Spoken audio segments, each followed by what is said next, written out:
saya kepengen bahwa kita mempunyai satu umbrella gitu loh. Satu umbrella. Karena kalau memang mempunyai satu umbrella, kenapa sih kita mesti kalah dengan negara-negara lain? Ya kan? Akhirnya membuat desain sendiri, dijual sendiri, ternyata banyak yang suka gitu kan. Karena aku membuatnya kombinasi. Tidak hanya semua batik, tapi kombinasi dengan batik, dengan cotton, atau karena kita kan melihat pasar. Negative K, nothing further, just Titty Cabby in the corner. Maju mo ko?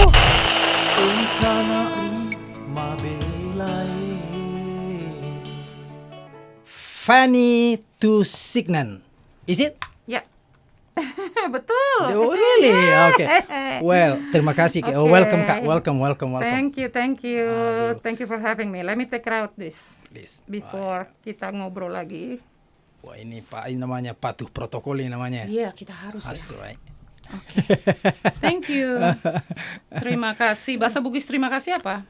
Terima kasih. Orang Ambon kan bilang danke. Danke ya. Iya, danke. Kita masih pakai terima kasih kalau Bugis. Ya. Terima kasih. Danke ya. Aslinya dari mana sih sebenarnya, Kak? Asli Ambon, besar Jakarta, tapi kalau disuruh ngomong ya bahasa Jakarta biasanya. Udah Iyalah. kelamaan pasti. di Jakarta Of course. dari kecil.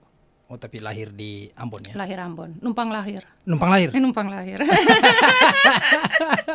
Surprise lo saya Kak Fanny mau ke sini. Seriously. Jauh-jauh dari New Jersey, Oh, man. jangan gitu dong. No, Kita no, kan no. kemana aja kan namanya ya istilahnya kan ini kan buat saya suatu kehormatan juga loh datang Wih, di lihat sini. nih. Aduh, Apa Bugistar ya? Bugistar ya. Teman-teman ya, ini apa kita di New York. Jadi suatu kehormatan. Thank you for having me. Oh, thank you so much. Thank you. I have to thank you also ke Mbak Elva itu sebenarnya. Iya. Menghubungkan ya. Iya. Ibu Suri, Mahdalia Elva. Terus ke Amerika sejak kapan, Kak? Saya itu udah lama ya, 30 tahun yang lalu. Startnya tuh kalau mau dibilang startnya tuh dari mami ya. Mami kan single parents ya. Jadi dia tuh pertama kali cuman kerja di kantor. Jadi ngeliat-ngeliat di koran ternyata tuh ada apa apply buat green card gitu ya. Dia nge-apply-nya sih bukan siapa-siapa, nge-apply buat kakak yang paling besar. Akhirnya ternyata dia dapet. Dan dia duluan datang ke Amerika. Dari situlah dia di sini, dia juga melihat ada peluang bahwa ada pembukaan green card lagi. Dia nelfon lah ke Indonesia, bilang, mau nanya dong nomor tanggal lahir adik. Gue bilang gini, lu nanya kok dia, kenapa nggak nanya gue gitu kan ya? Lalu nggak perlu katanya gitu kan? Karena pada saat itu saya juga udah kerja dan istilahnya pada saat dia nanya itu saya kebetulan juga mempunyai suatu perusahaan sendiri di sana, jualan itu loh RR Moya zaman dulu tuh ya. Nah akhirnya itu saya suka supply ke Bluebird di Jakarta. Bluebird. Iya, taksi-taksi Iya, gitu ya. Bluebird. Nah, akhirnya aku bilang, iya dong, siapa tahu aja gue dapet gitu ya. Nggak taunya bener. Dia ngambil aku tanggal lahir dan segala macam, dia apply di sini. Kata dia menurut dia tuh dia apply di sini. Terus dia bilang, gue mah naruh aja pakai tulisan tangan, yang lain pada ngetik-ngetik. Gue pakai tulisan tangan, gue lempar aja di mailbox. Dia bilang gini, kalau mau dapet gitu kan ya. Ternyata memang bener dapet gitu loh. Akhirnya dikirim ke Indonesia, make the short story. Kita akhirnya semuanya datang ke sini. Semua keluarga akhirnya datang ke New York lah tempat pertama, langsung New York. Is this seperti lottery sebenarnya? Lottery, Lottery, right? Iya, lottery. Ya, Jadi menang lottery. Lottery itu sudah ada 30 tahun yang lalu. Udah. Gitu? Wow. Lottery itu sudah zaman nggak tahu kapan ya, mungkin lebih kali ya, karena zaman dulu tuh ternyata udah ada memang. Iya. Jadi ternyata itu cuman hanya ditaruh di koran. Jadi waktu itu mami memang pas lagi di kerja itu ya, dulu mami kerjanya di Tungsram tuh, jadi dia suka baca-baca koran kali ya waktu luang. Ya itulah, dia baca, kebetulan mungkin ada lotre, dia pikir coba-coba nih buat anaknya yang paling gede nih, karena tukang nongkrong di jalan gitu kan. Siapa tahu aja beruntungnya memang akhirnya dapat ya. Akhirnya memang jalan hidup manusia yang aku bilang itu, akhirnya ya kita semua di sini. Tapi mungkin jalan hidup bagi yang mencari, karena yang tidak membaca koran itu kan nggak mencari juga. Betul, kadang-kadang desired juga ya, karena gini, menurut kalau aku lihat ya, kalau sampai sekarang dengan keadaan kita semuanya udah oke di sini, kalau aku melihat lagi jalan ke belakangnya tuh flashback itu dulu memang mamiku memang cita-citanya tuh kita ini anak-anaknya tuh hijrah nggak di Indonesia, karena kan dia udah hijrah dari Ambon ke Jakarta, anak-anaknya dibawa karena dia single parent, anak-anaknya dibawa. Akhirnya dari Jakarta dia melihat peluang mungkin bahwa either di Europe seperti Belanda, atau nggak pernah mimpi Amerika, tapi akhirnya kita di Amerika. Memang itu salah satu ininya dia, desire-nya dia Harus gitu loh. keluar, Untuk harus hijrah. anak-anaknya, iya, untuk anaknya, karena dia mikir bahwa dia kepengen anak-anaknya tuh bisa berkembang gitu ya. Bukannya kita bilang bahwa di Indonesia kita Of tidak course. bisa berkembang. Minggu kemarin tuh sebetulnya baru ngobrol sama anak saya yang paling besar ya, karena melihat situasi sekarang ini yang ada di seluruh dunia ya. Terus saya selalu ngomong gini, anak saya namanya Theo, saya bilang, Theo, kita nih selalu harus bersyukur bahwa kita ini di sini gitu loh, di Amerika. Kalau kita melihat di tempat-tempat lain itu, saya suka sedih gitu loh. Right. Jadi saya pun pada saat itu nggak pernah mimpi mau tinggal di Amerika loh. Terus Mbak Fani waktu awal kira-kira apa sih, apa goalnya waktu ke sini? Apa yang dicari sebenarnya? Mau terus terang nggak tahu, Nggak tahu ya? Oke. nggak tahu. Pada saat itu sampai sini bingung karena gini, aduh nggak punya temen gitu kan ya. Terus nggak tahu mau apa gitu, mikir ngapain sih gue di sini. Di Indonesia itu kan gue kerjanya di kantor, punya perusahaan sendiri gitu kan ya. Tapi akhirnya karena memang udah dapat green card, terus akhirnya kita ngomong gini, ya kan kalau Tuhan udah ngasih berarti dia punya maksud ya You kan. have to use it ya. Iya, dia punya maksud, kita nggak tahu. Right. Dijalanin aja. Right. Ya aku kerjanya akhirnya pertama kali dapat kerjaan di ini bakery, iya. Jadi Itu apa ada temen dulu waktu itu di bakery, ada temen orang Indonesia, namanya siapa ya, lupa tuh, orang Manado dia. Kita berdua nyari kerjaan, akhirnya dapat di bakery, Bulgarian Bakery itu di Chelsea pada saat itu, jadi kasir. Jadi kasir. Kasir, uang aja nggak tahu.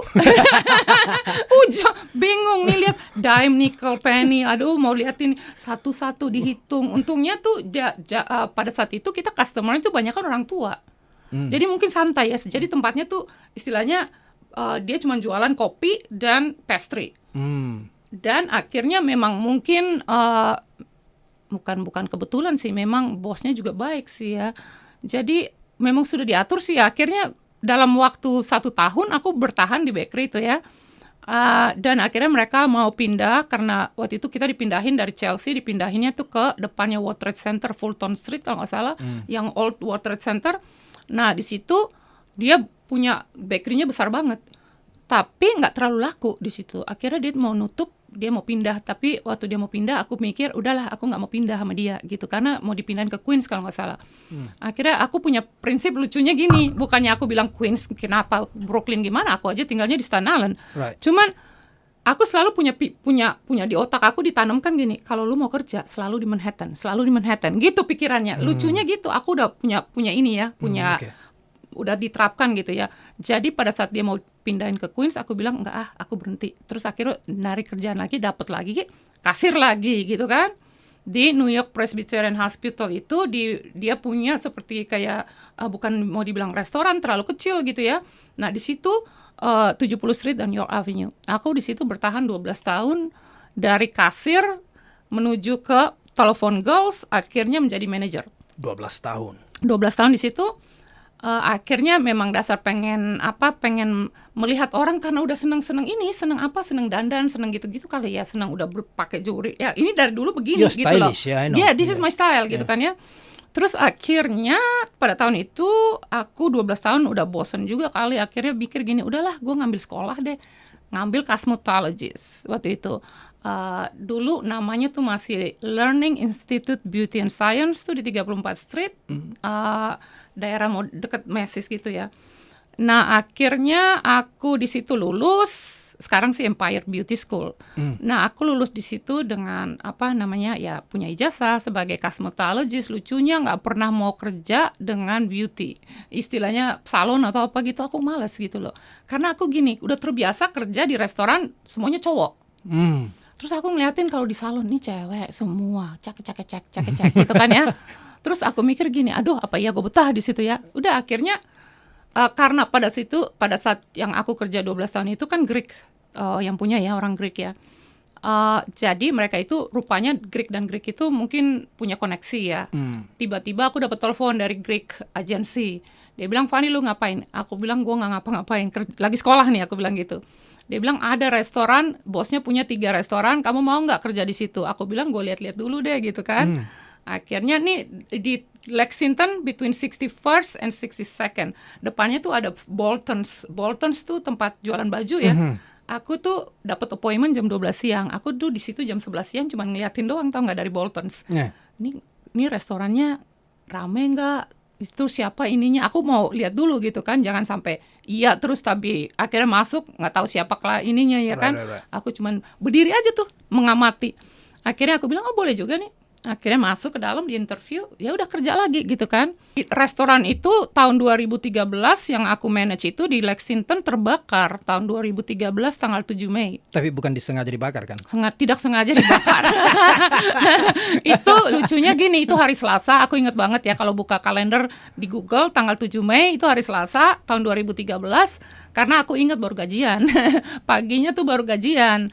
Nah, kebetulan memang kita memang lagi betulin refrigerator ya. Terus aku sempat ngomong sih, lu jangan main-main sama api karena dia pakai solder gitu kan. Terus aku ngomong gini, jangan main-main sama api, ntar kebakar lagi gitu kan, ngomong gitu ya sambil aku mau pulang nih gitu kan. Iseng ngomong kan. Kita kan nggak mikir, nggak tahu ya. Right. Taunya jam 8 malam tuh banyak banget message dari teman-teman anak buah gitu ya, bahwa kan namanya Wrap and Run.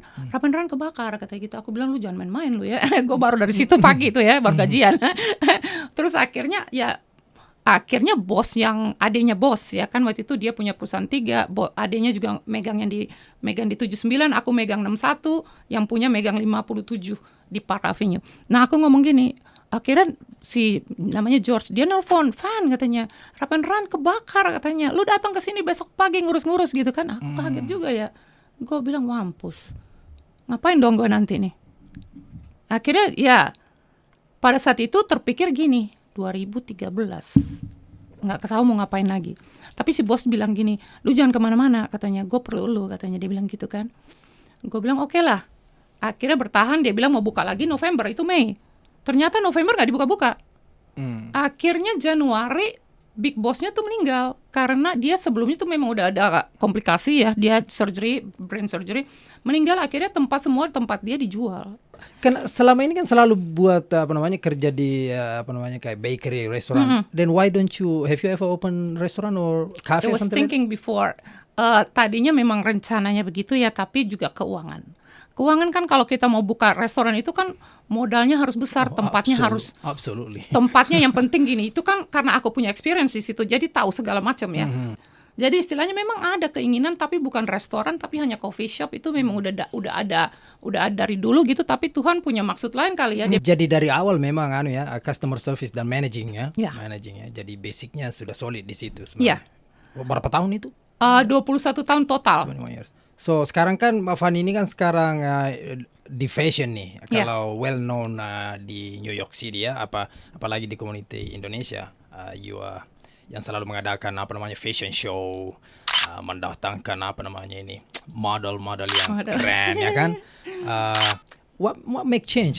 Dari mana nunya inspirasinya? 2013 akhirnya aku memutuskan untuk gini, karena pada saat itu memang udah otak bisnisnya jalan ya. Terus aku bilang gini, kebetulan anakku juga memang entrepreneurs dan dia udah punya perusahaan, dia juga build perusahaan. Jadi dia sebagai salah satu ininya aku lah, istilahnya aku nanya-nanya, gimana Theo? Gini, akhirnya aku berkeputusan pada saat itu jualan online. Yang aku jual pada saat itu biasa aja gitu, apa yang aku punya, aku buat jewelry. Back to sebelumnya tuh aku memang suka buat jewelry gitu, handmade ya. Gitu. Iya, handmade. Jadi aku jual dan pada saat itu teman-temanku banyak yang udah beli gitu ya. Terus aku berpikir gini, gue jualan jewelry gitu kan. Nah, aku jualan jewelry tapi akhirnya lama-lama aku mikir gini, kalau jewelry aja nggak cukup. Nah, akhirnya aku bilang gue mesti jualan lain. Nah, akhirnya aku jualan tuh sebelum masuk ke desain, aku tuh jualan yang istilahnya mencari customer dulu. Dengan mencari customer gini, aku jualan yang produk-produk Indonesia yang tidak ada di sini. Aku melihat bahwa kita perlu kayak teko-teko blurik gitu kan, yang antik-antik gitu kan orang pengen ya pada saat itu ya 2013 tuh. Right. Aku bawa kayak gitu-gitu ya, teko blurik, congklak, becak, gitu-gitu pokoknya yang ornamen-ornamen yang aku melihat bahwa orang mau punya gitu di rumah, pasti mau. Unik ya. Itulah yang aku bawa. Akhirnya ya cukup punya nama karena jualan itu, jualan batik, jualan baju-baju dan segala macam. Dan akhirnya karena sering jualan begitu, otaknya berpikir lagi, kenapa gua nggak bikin desain sendiri? Akhirnya membuat desain sendiri, dijual sendiri, ternyata banyak yang suka gitu kan? Karena aku membuatnya kombinasi, tidak hanya semua batik, tapi kombinasi dengan batik dengan cotton, atau karena kita kan melihat pasar. Right. Pasar itu harus dilihat. Karena kalau not for nothing, kalau kita hanya pakai batik aja, kayaknya kalau di sini nggak kena deh. bukan, kita sih pengen ya semua, tapi kenyataannya kan begitu. Jadi dikombinasikan. Dikombinasikan, Ya. iya. Jadi kan aku selalu kalau ada wawancara dengan yang lain-lain, kalau mereka bertanya bagaimana bisa masuk ke sini pasar atau bagaimana, kan selalu saya bilang gini, jangan monoton batik semua. Kita harus ada kombinasinya. Karena aku pernah punya store di sini di Blicker. Harus ada differentiation. Iya, harus ada. Dan di situ aku lihat bahwa memang customer kita memang banyak yang suka variasi begitu. Kadang-kadang kan mereka hanya pengen plain ya. Kita kombinasikan sedikit aja, taruh di batiknya, misalnya di mananya, di tangannya atau di mananya gitu kan. A little touch. Iya, little touch. Yang penting kelihatan bahwa this is my design, saya Indonesia gitu kan ya. Right. Nah, udah start dari situ, akhirnya tahun 2016 saya ada kesempatan untuk naik fashion show yang pertama, yaitu aku pada saat itu join dulu dengan Indonesian Expo. Waktu itu ada, kan kita pernah ada ya Indonesian Expo. Walaupun cuma 1 kali ya, tapi pernah ada, dan di situ aku gabung dengan mereka, ketemu dengan desainer-desainer dari Indonesia. Pada saat itu yang datang, aku kebetulan sendiri yang lokal dari New York. Dari situlah aku dibawa ke New York Couture Fashion Week. Dari New York Couture Fashion Week akhirnya terus-terusan. Akhirnya ya itu di-build dari situ. Jatuh cinta di situ. Ya iya, akhirnya lucunya 2016 itu aku pertama kali naik bulan Februari. Bulan September aku naik lagi dengan Couture Fashion Week. Waktu itu ada pertandingan dari New York, saya lupa namanya tuh. Tapi waktu itu ada pertandingan antar desainer. Mereka memberikan pertandingan antar desainer seluruh Amerika ya. Terus akhirnya aku salah satu sebagai, di situ dimasukin sebagai ininya ya, finalis atau apa gitu ya, dari beberapa desainer terpilih. Akhirnya kalau nggak salah 5 desainer, nama aku di situ gitu loh. Masuk 5 besar. Masuk 5 besar. Dan pada saat itu aku malamnya itu mereka mau ada penyerahan hadiah buat orang-orang yang akan menang nanti ya, 1, 2, 3. Tapi aku mikir gini, karena pesimis ya pada saat itu, mikir gini, gue baru gitu loh. Akhirnya gue bilang udahlah, gue nggak bakalan menang gitu kan. Tetapi yang lucunya paginya tuh, malamnya tuh tidur ya, males ya, udah lagi itu pada saat itu lagi ngurusin Indonesian Fashion Gallery. Pada saat itu mereka kan lagi ada fashion show pada saat itu kan. Anissa Hasibuan pada saat itu ya masih di sini, masih istilahnya aku bilang sama mereka, kalian pergi fashion show, aku di sini jagain galeri. Jadi aku yang jagain galeri malam itu, nggak mau pergi. Teman-teman datang, Fanny, ayo kita jalan yuk, siapa aja lu menang, dia bilang gitu kan. Pemilihan pada saat itu New York Fashion Award. Terus aku bilang gini, alah, gue nggak bakalan menang. Udahlah, gue di sini aja lah, gitu kan, jagain galeri. Buat karena barang mau datang, jadi kan ada yang bukain pintu ya. Right. Nah, aku udah selesai gitu, nggak mikir bahwa menang gitu ya. Ternyata besoknya aku dapat juara nomor 1 sebagai best couture designer untuk New York. Ada background dari Indonesia memang, atau you study di sini mengenai fashion atau bagaimana? Oke. Kelihatannya nggak ada ya? Kalau nggak ada, aku actually mungkin dari keluarga ya, karena seneng mami itu seneng ngasih pakaian yang bagus-bagus kalau ke gereja aja ya. Selesai gereja pulang taruh lagi gitu, jangan dipakai. Nah itu kan istilahnya mungkin karena terbiasa dengan pakaian dan jewelry yang mami kasih gitu ya. Terus mami juga jahit sendiri. Terus aku punya kakak, actually kakak Kewe itu yang sekarang sudah meninggal ya, almarhumah. Tetapi aku dari dia mungkin ya, karena dia itu memang makeup artist, dia desain baju, dia punya salon sendiri di Jakarta, pada saat itu di Senopati, Blok S. Terus aku mungkin karena ngeliat-ngeliat aja kali, dan memang udah seneng, karena memang udah seneng, itu seneng, hobi gitu ya, kayak hobi. Dan disitulah akhirnya ya sekarang jadi akhirnya penerus dianya udah nggak ada, akunya yang berarti fashion family trademark ya. Ya, sudah family, mulai ya. dari kecil terbangun karakter itu ya. Karakternya memang udah ada. So yeah, I mean better than learning actually, pergi sekolah Iya. Karena nggak pernah sekolah itu. Jadi aku juga suka baca. Jadi aku suka baca, aku suka lihat model, belajar dari majalah. Aku senang buka majalah model, dan memang aku itu memang senang baca aja gitu loh. Senang baca dan suka lihat kalau ngeliatin fashion di TV nggak suka yang lain, kalau ngeliatin fashion seneng gitu kan. Itu memang karena udah seneng aja. Ya, berarti dengan tidak adanya background formal seperti sekolah umpamanya begitu, dari mana itu confident bahwa saya mau compete dengan ini desainer top desainer nih? Okay. Itu butuh gut besar loh, maksudnya. Iya. Memang aku mungkin udah karakternya begitu ya. Karakter kan ya, kita kayak orang Ambon, orang Bugis itu kan karakternya keras You ya. have to do ya. Jadi kalau kita udah pengen ya udah, Udah pengen ada yang bisa nggak ada, nggak bisa ini. Jadi itu harus fokus sih. Betul. Harus fokus. Dan kadang-kadang kalau mau bilang ya, kalau untuk berbisnis gitu not for nothing, tidak ada yang gampang, nggak ada yang mudah. Tetapi kalau kita punya kemauan itu pasti ada jalan. Of course. Dan jangan malu bertanya. Iya. Jangan, jadilah diri sendiri gitu loh.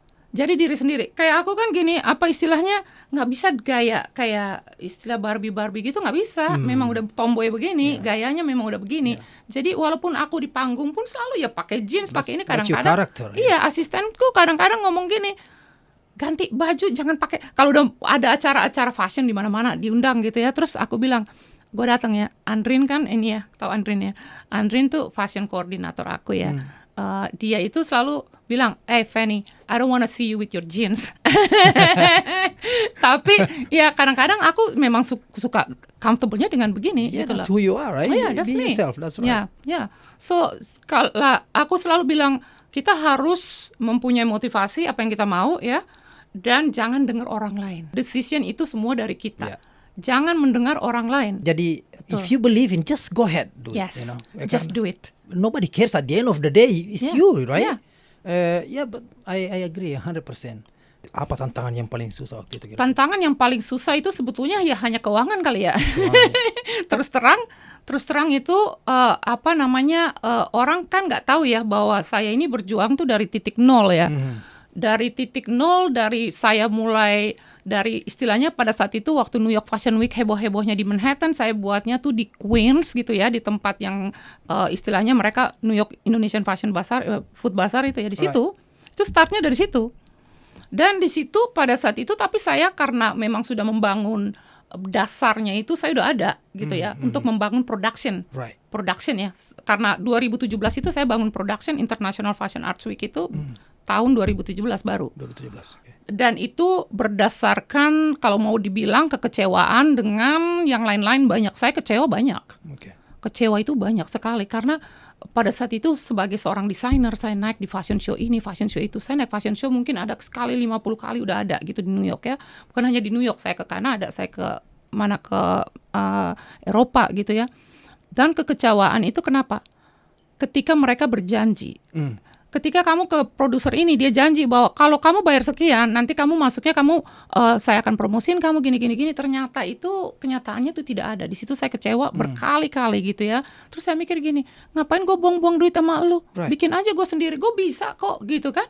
Gue bisa, gue udah pernah berkali-kali ngikutin ini semua fashion show, gue belajar semua.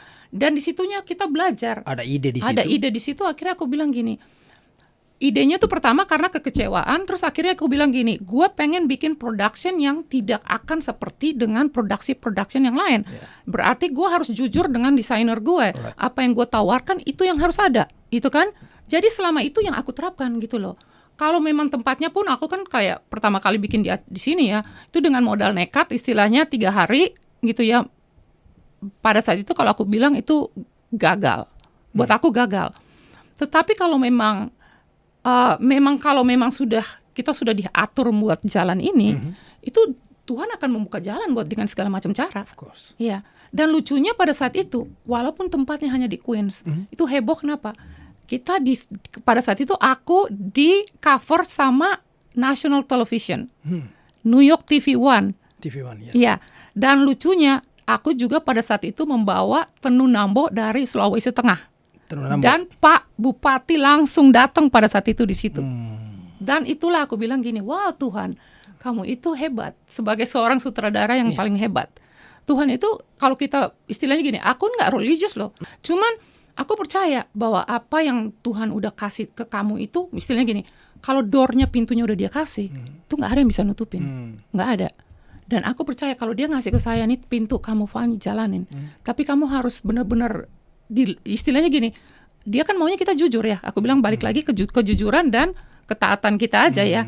Terus bagaimana kita harus push diri kita, gitu kan? Right. Nah itulah aku bilang, oh dengan adanya kita di cover dari National Television gitu kan, siapa tahu? Kita kan nggak tahu, aku nggak tahu. Yeah. Waktu mereka orang nanya, kok lu bisa gitu kan? Yeah. Gua nggak tahu, aku bilang gitu. Kok lu dapet dia? Nggak tahu. Itu dia email aku gini, saya mau cover fashion show kamu.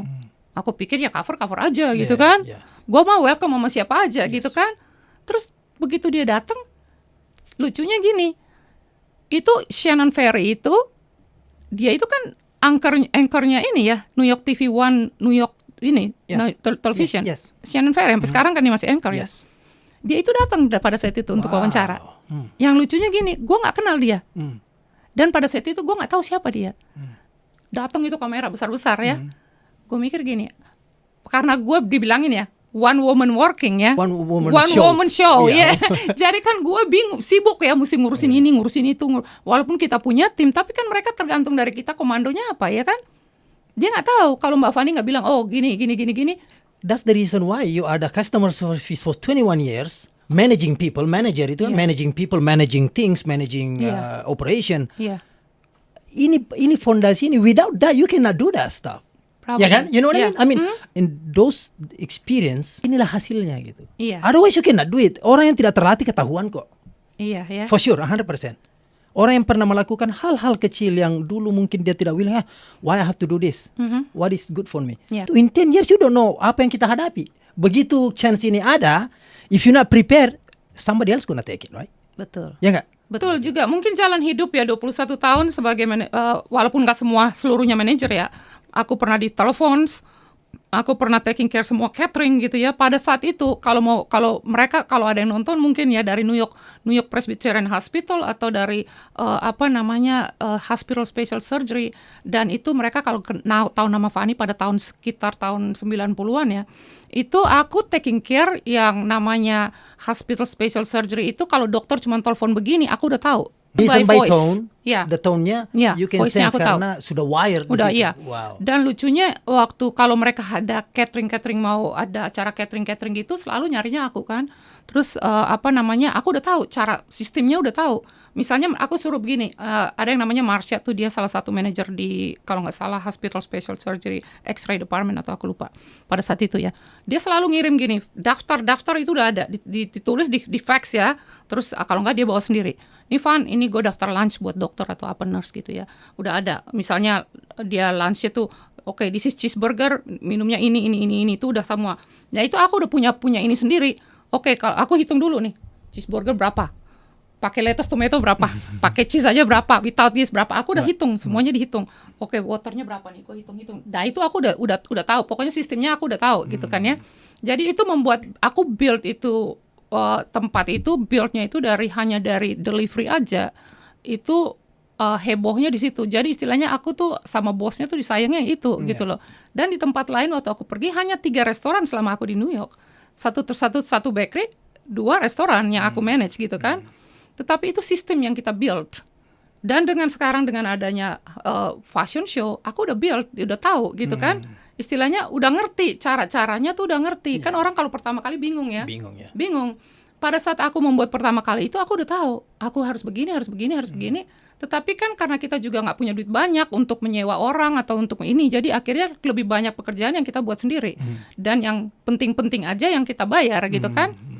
Tetapi kalau memang keinginan itu ada, Tuhan akan buka jalan, ya kan ya. Dan harus jujur aja, jujur. Dan aku sama tim aku tuh yang sampai sekarang pun hari ini pun masih ada, istilahnya mereka itu tahu bahwa aku memang kalau ada, kalau nggak ada gitu loh. Jadi nggak so-soan bahwa, wih gue punya duit atau apa gitu, enggak, memang gue begini gitu kan. Dan memang dasarnya sudah kreatif dan fighter gitu ceritanya. I'm a fighter ya. Yeah, fighter. I think that's what make a difference, you know. Ya. Jadi kalau tadi ini Fashion Week, ini kan tahun 2017 ya mulainya. Terus 18, 19, 2020 waktu pandemi, selama pandemi gimana nih? Saya pernah buat terakhir 2020 bulan Februari. Itu juga bingung ya. 2 minggu sebelumnya tuh tim juga bingung, kok Mbak Fani jadi apa enggak gitu kan. Aku bingung karena pada saat itu juga keuangan tidak banyak ya, karena kan pada saat itu memang belum ada pandemik sih waktu itu, karena waktu itu masih 2020 Februari yang kita bikin itu hanya dengar isu-isu, baru suara di luar ya, isu-isu ya. Tetapi belum ada pakai masker, belum ada lockdown. Dan pada saat itu aku juga istilahnya nggak terlalu bingung mau bikin apa enggak gitu ya, tapi akhirnya terjadi juga ya dalam waktu 2 minggu. aku kumpulin tim aku, dan akhirnya dapat juga desainer. Waktu itu cuma hanya satu dari Manado, satu Filipina, satu dari mana ya, Connecticut, aku sendiri maju, terus ada satu lagi aku lupa. Pokoknya waktu itu kalau nggak salah ada 5 desainer. Oh, satu lagi dari Bronx. Itu kita 5 designers. Dan akhirnya aku mendapatkan aku bilang lagi ada jalan, kemauan ada jalan. Aku dikasih ini tempat dari waktu itu Zavo Mediterranean Restaurant itu aku udah build relationship baik dengan mereka ya, dengan bosnya. Jadi aku dikasih tempat depannya Bloomingdale's. Bloomingdale's Iya. East Side. Di sini Lexington ya. Lexington. Iya, jadi itu kan dia tuh sebelahnya Dylan's Candy Bar. Itu kan restoran heboh banget kan, mewah ya. Jadi aku dikasih tempat itu lantai 2, aku pakai itu semuanya untuk fashion show. Free. Ya. Jadi istilahnya dengan uang sedikit aku hanya membayar beberapa orang ya, dan aku punya volunteers ya, salah satunya kan Eva ini kan selalu volunteers ya. Aku mau terima kasih juga volunteers, dan istilahnya kalau orang bilang volunteers kan berarti mereka hanya mau bekerja dengan kita tanpa dikasih bayaran pun oke kan gitu ya. Jadi itu juga aku volunteers aku itu deket sekali dengan aku gitu loh. Kita udah seperti adik kakak ya. Kalau mau dibilang sampai ke pandemik, walaupun pandemik pun kita masih ngumpul gitu loh. Itu yang aku utamakan ya, volunteers ini. Karena kenapa? Karena volunteers ini kan mereka tidak meminta bayaran dari kita. Dan orang salah kaprah kadang-kadang ya. Kalau aku dengan volunteers ini aku malah lebih dekat. Kalau yang dibayar-bayar itu kan mereka datang karena memang mereka kan dibayar. Tidak ada personal connection. Tidak ada. Begitu sudah done, I go. Iya. Nggak semua orang mau loh. Yes. Iya kan? Mau capek-capek datang kerja di ini ya sama istrinya untuk volunteers. Jadi aku aku appreciate semua orang, tetapi kadang-kadang kalau mau dilihat di Facebook aku kebanyakan aku nulis ya, volunteers team ini. Jadi supaya mereka mengerti bahwa kalau kalian yang lain-lain, tim yang lain kan memang dibayar ya istilahnya. Jadi kadang-kadang mereka sistemnya bisnis dengan aku. Jadi bagaimana 2021 ini? Ada fashion show? Nah, 2021 aku ini akan fashion show di Konsulat Jenderal Republik Indonesia New York. Di September ya? September tanggal 10. Berapa hari? 1 hari aja? Tanggal 9 kita ada fitting, tanggal 10 kita ada fashion show, tanggal 11 kita ada photoshoot. Ya, dan masih ada schedule yang lain untuk designers.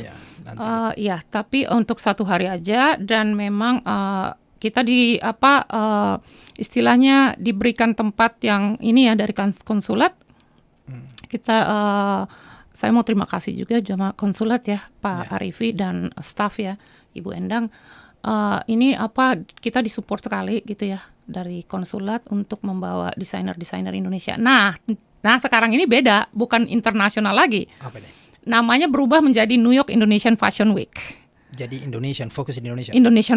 Kita fokus ke Indonesia.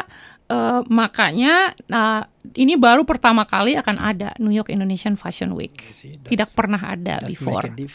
Jadi istilahnya kita masih ada jangka panjang sih ya. Kalau mau dibilang program-programnya tuh ada. Mudah-mudahan terlaksana. Ya kembali lagi ke atas ya kan ya. Designers itu masuk ke aku, kadang-kadang aku sponsor. Ya, aku sponsor, aku promote, aku cari sponsor kadang-kadang buat mereka juga. Aku bawa desainer dari mana-mana. Kadang-kadang yang istilahnya aku bilang dia itu desainer yang bagus gitu ya. Contohnya Joni Permana dari Bandung, dia salah satu desainer yang paling bagus. Dia desain untuk putri-putri Indonesia itu ya, ornamen-ornamen gitu ya.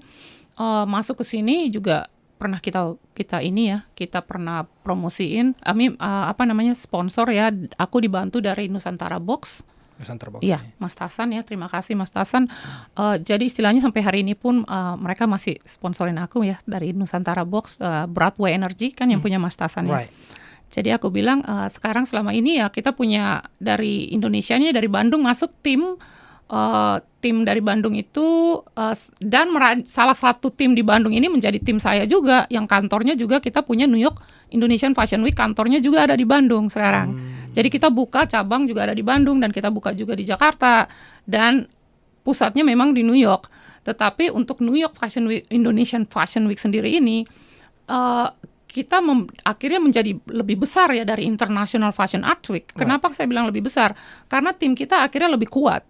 Lebih kuatnya kenapa? Karena saya merekrut itu salah satu kita punya marketing manajernya itu dari orang Indonesia sendiri yang tinggal di Florida.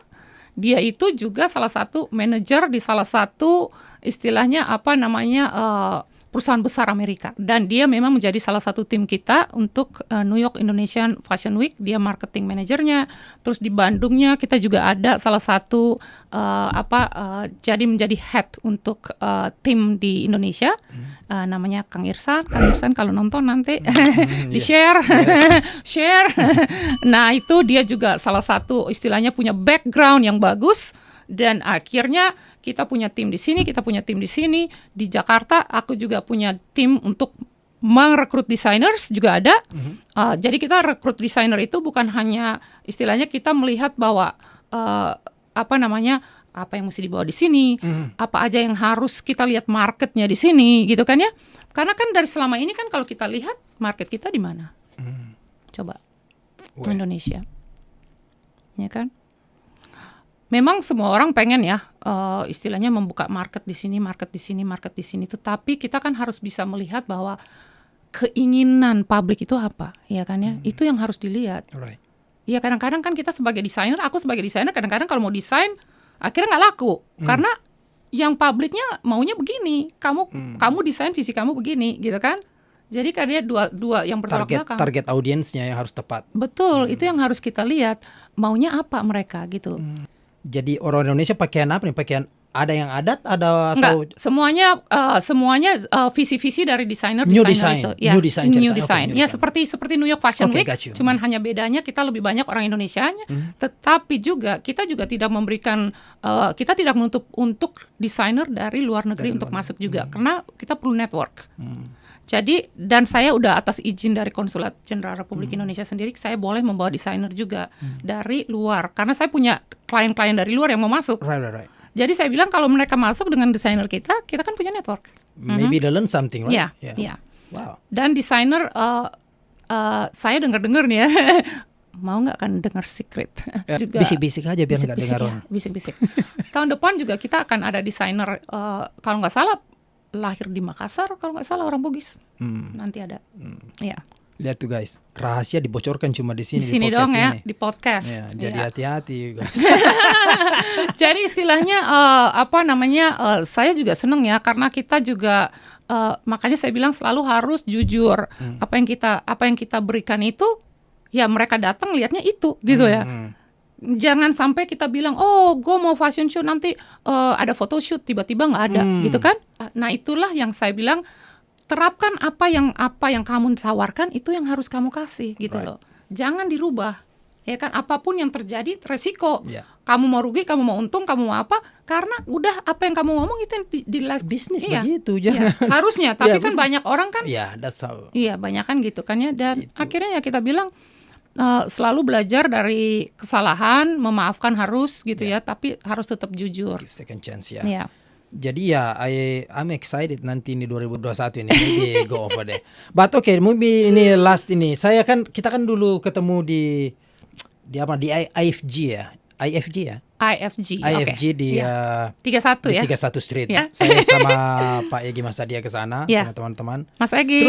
Terus tiba-tiba what's happened? Kok tiba-tiba ini barang disappear? I mean, what's going on? Oh, long story.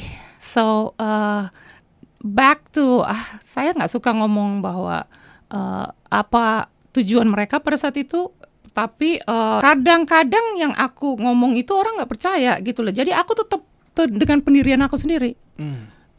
Akhirnya ya istilahnya ya gimana ya? Aku dengan mereka cuma 3 bulan, nggak lama, cuma 3 bulan, bertahan 3 bulan. Tapi ya aku dengar sih ya tahun 2019 itu mereka udah tutup for good. Tapi aku sih terus berdiri. Oh, jadi terjadi internal konflik ceritanya ya. Konflik ya, konflik ya.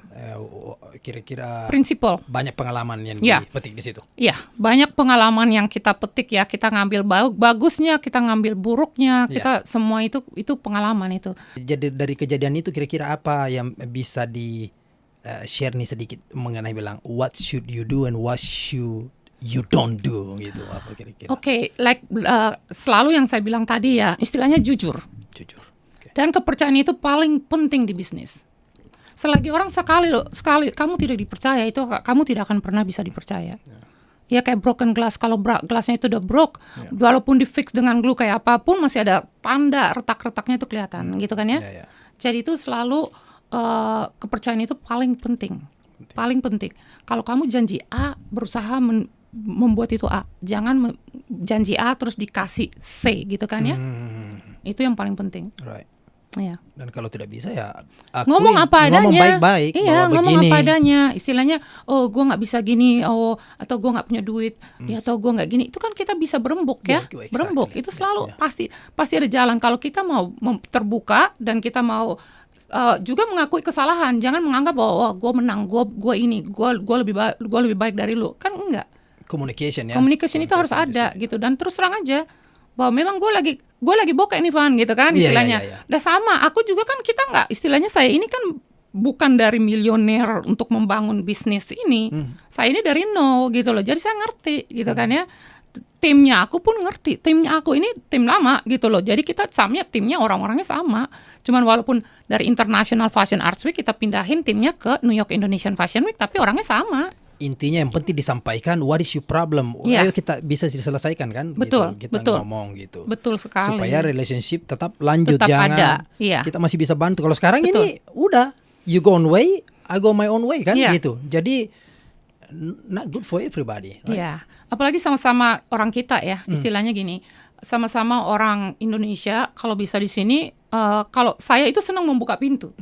Saya sih welcome siapapun, kalau memang saya bisa bantu, hayo kerja bareng gitu. Gue nih nggak punya duit banyak gitu istilahnya untuk ini. Tapi kalau kalian mau datang networking atau apa gitu kan, oke aja, welcome. Gitu. Iya, help. Pasti ada sebagian dari teman-teman perantau kita di sini yang mungkin dia punya talent or inner yang mau melakukan mungkin I'm interested in do kayak fashion, I have that gift umpamanya. Tapi dia tak malu bertanya atau padahal bisa saja cari kontennya Bu Fani bilang, can you coach me, teach me, I have some question kan? Yang seperti itu kan?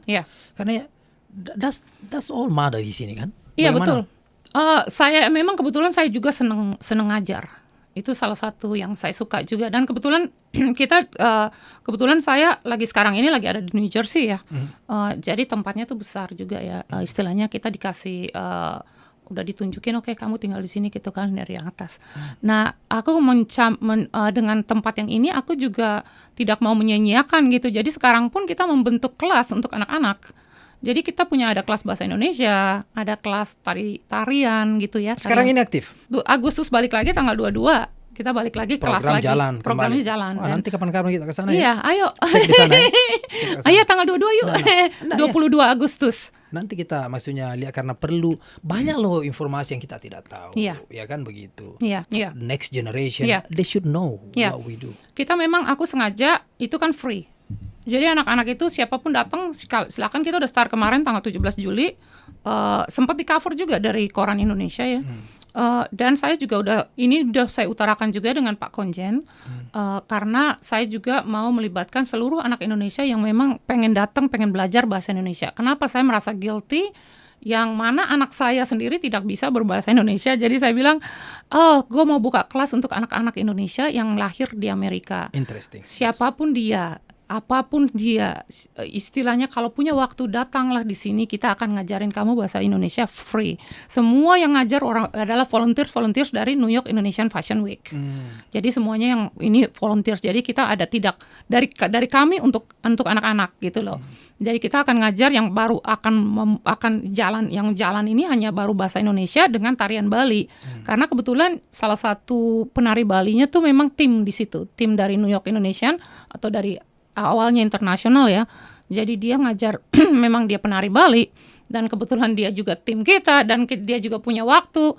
Jadi semua volunteer. Saya sendiri ngajar juga. Saya ngajar di situ sebagai fashion history fashion. Karena kadang-kadang kan mereka mau belajar istilahnya masuk ke kelas fashion itu mahal loh di sini. Itu saya tahu karena saya juga punya ada yang kelas yang udah jalannya udah beberapa tahun saya punya. Istilahnya anak-anak ini bayar gitu lah. Kita nggak mungut banyak ya pada saat itu ya untuk internasional. Karena juga saya bayar teachernya gitu kan. Nah kalau sekarang ada yang saya pergunakan adalah tempat saya sendiri, istilahnya semuanya free. Dan ini semuanya free. Jadi aku juga mau ngajarin mereka tuh history-nya tuh ada. Fashion itu ada history-nya. Dan kita juga ada volunteers yang ngajar mereka bagaimana mereka jalan runway atau segala macamnya kayak gitu. Itu akan belajar free. Jadi kalau memang anak-anaknya punya, istilahnya kita nggak tahu bakat mereka tuh kayak apa, kita nggak tahu. Yes. Nah, saya juga akhirnya make gini, suami saya kan scout master ya. Nah, aku pernah nanya gini, Hani, saya nanya, kamu mau nggak jadi volunteers buat anak-anak sini untuk ngajarin scouting kayak pramuka ya? Iya. Dia kan bilang, Air Force ya, suami Air Force. Iya, oh iya, aku tahu aja sih. Nah, karena saya lihat istrinya kayak Air Force juga. Istrinya kayak Army, tentara. Nah, itulah akhirnya dia mau, dan aku akhirnya bilang sama mereka ini juga. Jadi mereka anak-anak yang laki-laki itu ya, kita belum ada Girl Scout-nya, kita baru ada Boy Scout-nya. Jadi istilahnya kalau ada siapapun yang mau volunteers untuk Girl Scout, welcome gitu ya. Karena ya suami saya kan cuma bisanya Boy Scout. Ya. Jadi istilahnya dia akan ngajarin mereka cara membaca kompas gitu kan, cara membuat api dari batu. Anak-anak itu kan penting ya, istilahnya anak-anak generasi yang akan datang, apalagi tinggal di kota, tiba-tiba dibawa ke hutan bingung gitu kan, nggak bisa nyasar gitu. Itu yang perlu kita kasih basic-basicnya aja dulu. Dan itu free semua gitu loh. Ya, saya punya problem di situ karena istri saya kan keturunan dari Cina. Jadi dia tidak bisa bahasa Indonesia, saya tidak bisa bahasa Cina. Jadi kita bahasa Inggris. Bahasa Inggris di rumah. Sudah, they don't know where to go. Saya kalau ajar pun ya paling dia bilang I don't know what you talking about gitu. Tapi dia sih masih kecil jadi masih bisa saya guide. Tapi itu bagus sekali tuh ide itu. Karena kenapa? Lihat, kita ini anak-anak kita ini kan masih, walaupun bagaimana mereka itu ada keturunan Indonesianya. Dan suatu waktu kalau mereka mau bisnis di Indonesia pun, kalau nggak bisa bahasa Indonesia lu dibohongin orang loh. Absolut. Yes, absolut. Minimal dia tahu basic. Dan biasanya dia mau itu kalau banyak temannya, akhirnya dia termotivasi. Senang. Kalau one on one father and mother tadinya bahasa Cina, sekarang bahasa Indo, dia bingung. Iya. Tapi learning dia masih mau sih. Jadi that's good idea. I think I have some idea now. Kayak sekarang ini kan kita guru bahasa Indonesianya tuh baru ada Citra. Oke, kalau misalnya contohnya kalau misalnya Citra pergi vacation, kita perlu ada orang yang bisa ngajarin bahasa Indonesia, ya kan? Dan kita nggak perlu setiap minggu harus datang, enggak, sebulan satu kali aja gitu loh. Karena dengan sebulan sekalipun anak-anak tuh istilahnya nggak boring ya, namanya anak-anak ya. Iya. Ngapain sih ke sana boring gitu. Dan tempat saya juga enak kok. Promosiin. Jadi ada yang mengenai Fashion Week in the next ini yang perlu disampaikan kira-kira atau sudah kita cover? Istilahnya kita untuk New York Indonesian Fashion Week, saya ini mengharapkan gini ya, untuk desainer-desainer yang ada di Indonesia, bukan hanya ada di Indonesia, desainer Indonesia yang ada di Eropa, ada di mana-mana, karena memang nanti akan datang. Nah, mereka datang Februari ya, karena mereka terlalu sempit buat mereka sekarang. Kalau bisa, kenapa tidak bergabung dengan New York Indonesian Fashion Week? Karena kita mempunyai misi-misi yang istilahnya untuk Indonesia gitu loh. Jadi istilahnya misi kita itu akan untuk semua desainer-desainer dan artis-artis Indonesian bergabunglah dengan kita. Bukannya saya ngemis ya, saya juga bukan ini. Istilahnya saya kepengen bahwa kita mempunyai satu umbrella gitu loh. Satu umbrella. Karena kalau memang mempunyai satu umbrella, kenapa sih kita mesti kalah dengan negara-negara lain? Ya kan? Bersatu aja di bawah payung itu udah. Di bawah payung itu, di situ pun karena kita juga kan license-nya New York State dan istilahnya gini, di license itu kan juga kita tidak hanya di fashion, itu bisa berkembang kemana aja. Dan silakan welcome dan saya juga istilahnya welcome aja gitu loh. Jadi siapapun dia, kita tidak ada istilahnya, memang tetap akan ada istilahnya kurasi ya. Kalau Indonesia bilang kurasi itu pasti ada. Karena kita nggak mungkin bawa daster buat fashion show, kan nggak mungkin ya. Jadi istilahnya kurasi itu pasti ada. Of course. Standarnya bisa harus ada masuk standar internasional ya. Terus bagi teman-teman yang kalau umpamanya ada yang tertarik mungkin I want to be like Mbak Fani ini, apa kira-kira suggestion-nya? Kalau memang mereka masih stuck dan tidak tahu mau kemana, welcome nanya ke saya anytime gitu ya. Kan saya orangnya terbuka ya. Kalau memang kadang-kadang kan memang banyak juga ya teman-teman di sini yang kita banyak desainer kok Indonesia yang di Amerika ternyata. Kemarin saya dikontak juga tuh dari North Carolina South Carolina tuh, dia desainer tas. Dia mau masuk tapi nggak sekarang, tahun depan. Nah itu juga dia juga mungkin melihat Google atau gimana, saya nggak ngerti. Cuman akhirnya dia kontak kan, ya akhirnya kita ngobrol, yang akhirnya oke, silakan Mak, mau ikutan ayo gitu kan. dari Buffalo juga masuk nanti gitu. Istilahnya siapapun kita nggak ada ini, welcome. Kontak ke kita, kalau nggak kontak aja ke Iya. Mas Heri. Jadi kalau yang saya pelajari dari ceritanya Mbak Fanny ini apa namanya?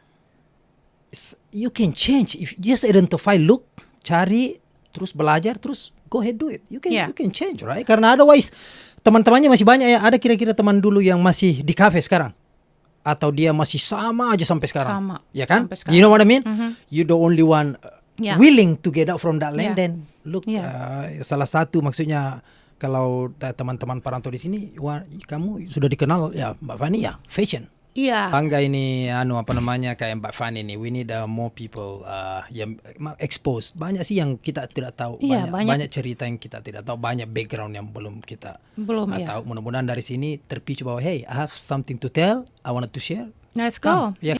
Nah, kalau kita bicara seperti ini sih 3 hari juga nggak Nggak cukup. Nggak bakal cukup. Jadi Mbak Fanny, thank you so much datang ke sini. Seriously, jauh-jauh loh. Nggak apa-apa. Far Sekalian away, kan kita man. mau hangout. Mudah-mudahan ada teman terinspirasi dan mungkin ada yang mau volunteer nanti membantu. Silakan, welcome. Ya. Apa yang bisa dibantu, Yeah. membantu, you can learn something, Iya, right? iya. Kita semua belajar. Saya aja masih belajar kok. Kebanyakan malu biasanya. Malu.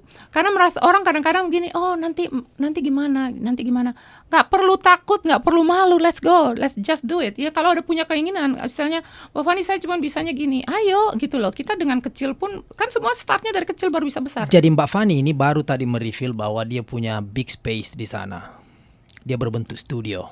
Nah, saya sekarang ini tiba-tiba semua ide yang ada tadi ini saya langsung udah mulai melting nih bahwa you know what, we gonna talk something else very soon. Karena saya lihat ini momennya kayaknya ada nanti nih. Kita mudah-mudahan bisa meng-create new talk gitu, Yeah. new way Yeah. of doing things di sini. Karena kita jauh-jauh di sini, we have to Ya, make something, right? Yeah. Fine, just do what you think you can Yeah. do, right? Mbak Fanny, thank you so much Mbak Fanny. And Kita thank you. keluar mungkin lunch dulu baru. ya, thank Ya. you so much. Thank you for watching, alright? Okay, Mbak Fanny, thank you. bye. Bye.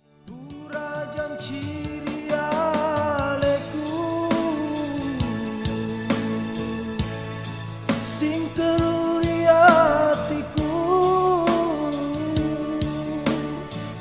ya bau rewel matana ogi, urun tupi usapa